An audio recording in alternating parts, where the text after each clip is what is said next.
Hey everyone, welcome back to our channel. It's Christine here. Today's Halloween, and I thought we could try something a little spooky, but in a good way. So grab your favorite Halloween snack, light a candle, get cozy, and let's have a chat about mental health, Halloween style.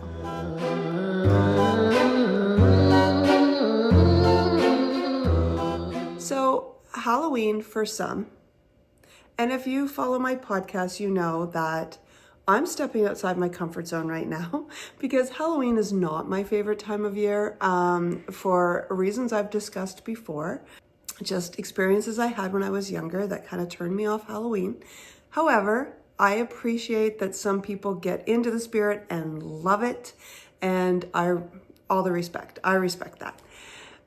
But for today, we're going to do it mental health style, right? Mental health Halloween style. So Halloween, for some, it's all about costumes and candy and maybe a little bit of mischief. For others, it's a time where it's darker, days get darker, and things, well, they might feel a little bit heavy. But here's what I love. Well, first of all, what I love is watching my grandkids and the little ones in Halloween costumes. That I can get on board with. But with Halloween, here's what I love. Halloween is all about facing fears, playing with what spooks us, and sometimes finding a little laughter in it as well. Finding a little laughter in the things that used to scare us. That's a pretty great metaphor for mental health, don't you think? I'm not talking mental health issues, I'm talking mental health. Facing our fears and working through things that scare us, and sometimes laughing at some of those things, getting through it, and so to speak, laughter, so to speak, getting through it.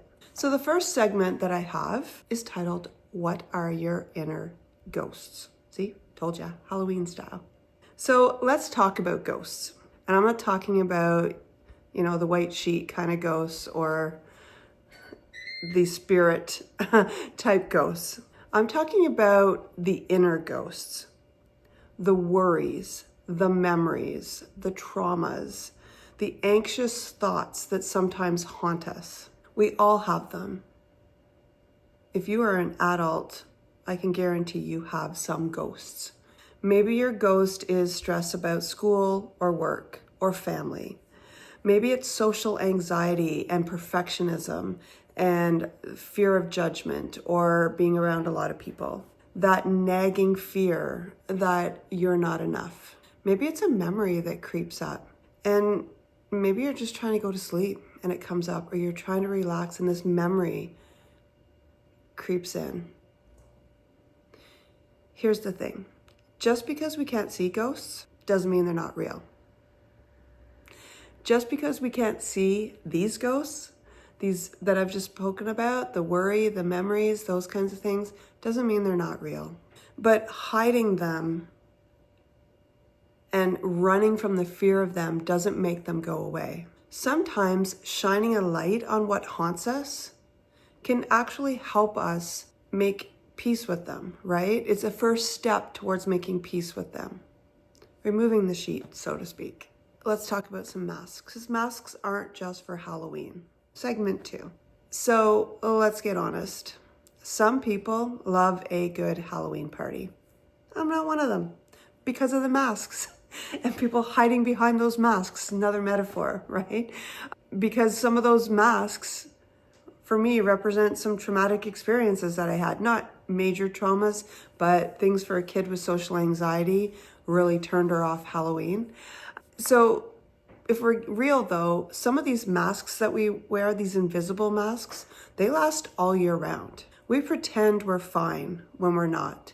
We smile when we want to cry.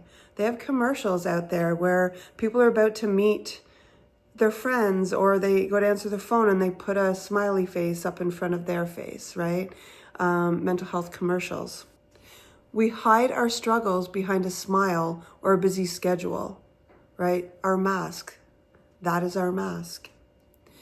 Halloween gives us permission to be someone else for a night, to not be ourselves. But what if we took that mask off? What would happen if we took that mask off just for a little while? If we let someone else see what's underneath? It's not an easy thing to do. Taking off the mask, being honest about what you're feeling, can be terrifying, 100%. But that's where real connection starts. You don't have to do it all at once. Maybe you just want to let one trusted person in.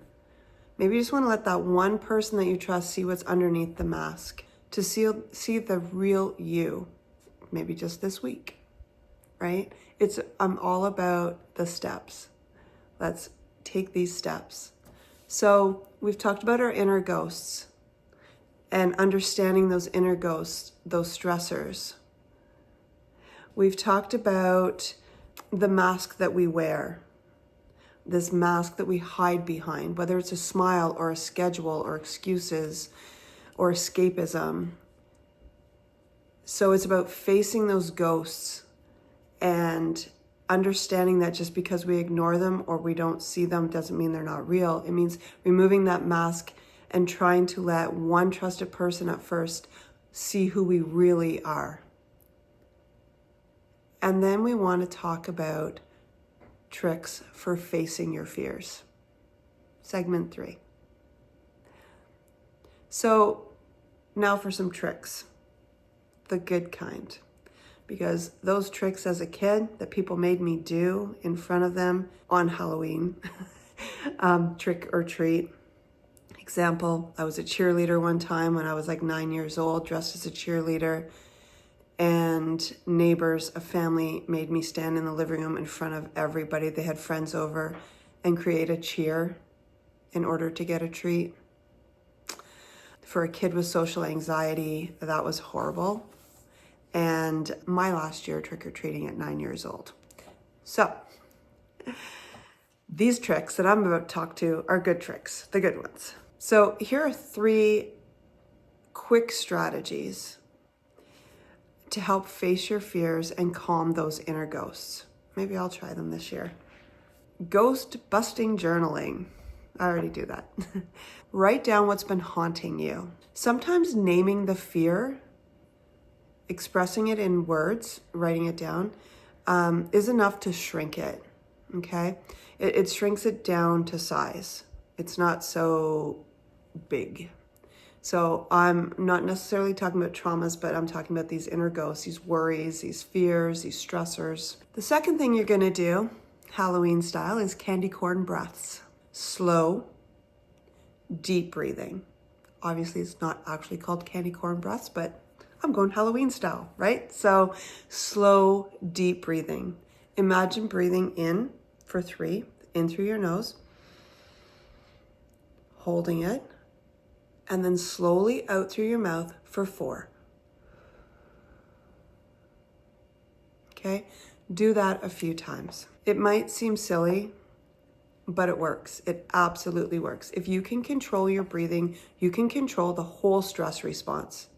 Slow that breathing down. Control that breathing. In for 3, hold, out for 4. And the last one is friendly spirits. So find someone who you see as supportive, part of your support system.